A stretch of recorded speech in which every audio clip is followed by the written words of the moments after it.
بسم اللہ الرحمن الرحیم. ناظرین، وی لاگ نمبر 106 اور تیسری قسط ہے نبوت و رسالت کی چھاؤں میں، صفحہ نمبر 96، غار ہرا کے اندر. یہ ہیڈنگ اور سب سرخی آپ کے سامنے رکھی. ناظرین، اس کتاب کا نام ہے الرحیق المختوم، سیرت النبی صلی اللہ علیہ وسلم، سیرت نبوی صلی اللہ علیہ وسلم پر دنیا بھر میں اول انعام یافتہ کتاب الرحیق المختوم. رائٹر ہیں اس کتاب کے مولانا صفی الرحمان مبارک پوری. رابطہ عالمی اسلامی مکہ مکرمہ کے زیر اہتمام منعقدہ سیرت نگاری کے عالمی مقابلہ میں اول آنے والی عربی کتاب کا اردو ترجمہ الرحیق المختوم، مولانا صفی الرحمان مبارک پوری. قال اللہ تعالی یسقون من رحیق مختوم، یہ لوگ سر بمہر شراب پلائے جائیں گے. قال اللہ تعالی وَإِن تُطِيعُوهُ تَهْتَدُوا، اور اگر اس کی فرما برداری کرو گے تو راہ پاؤ گے. بسم اللہ الرحمن الرحیم. الحمدللہ الذی ہدانا لہذا وما كنا لنہتدی لولا ان ہدانا اللہ. اللہم صلی علی محمد النبی الامی وازواجہ امہات المؤمنین وذریتہ واہل بیتہ کما صلیت علی ابراہیم انک حمید مجید. وی لاگ نمبر 106، تیسری قسط ہے نبوت و رسالت کی چھاؤں میں، غار ہرا کے اندر. یہ ہے سب ہیڈنگ. ہاتھ بے زور ہیں، الحادث دل خوگر ہیں، امتی باعث رسوائی پیغمبر ہیں. بت شکن اٹھ گئے، باقی جو رہے بت گر ہیں. تھا ابراہیم پدر اور پسر آزر ہیں. بادہ آشام نئے، بادہ نیا خم بھی نئے، حرم کعبہ نیا، بت بھی نئے، تم بھی نئے.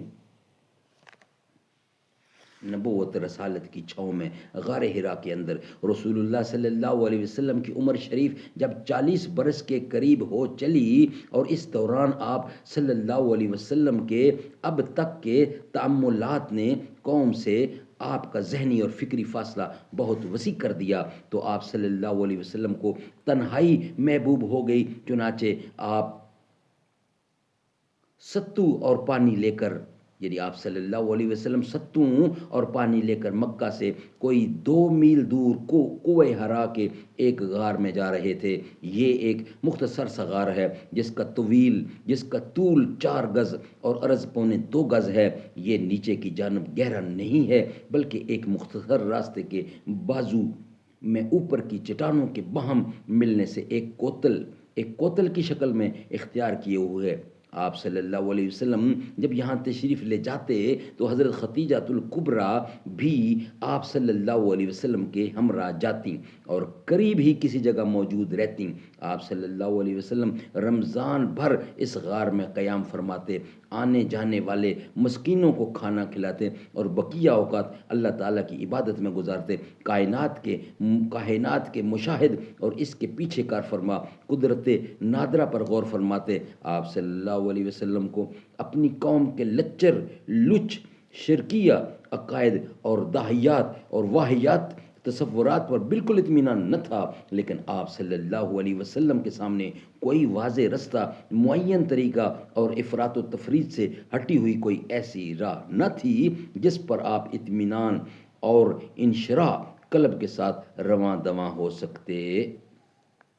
ناظرین، یہ تھا ویلاگ نمبر 106. انشاءاللہ آپ کے سامنے رکھیں گے نیکسٹ ویلاگ، یعنی ویلاگ نمبر 107. اس کا بقیہ حصہ انشاءاللہ اس میں آپ کے سامنے ہم لانے کی کوشش کریں گے. حسبی ربی جل اللہ ما فی قلبی غیر اللہ، نور محمد صلی اللہ لا الہ الا اللہ. وہ جو بلال حبشی ہیں سرور دین کا پیارا ہے، دنیا کے ہر عاشق کی آنکھوں کا وہ تارا ہے، ظلم ہوئے کتنے اس پر، سینے پر رکھا پتھر، لب پر پھر بھی جاری تھا لا الہ الا اللہ، حسبی ربی جل اللہ، معافی قلبی غیر اللہ، نور محمد صلی اللہ، لا الہ الا اللہ۔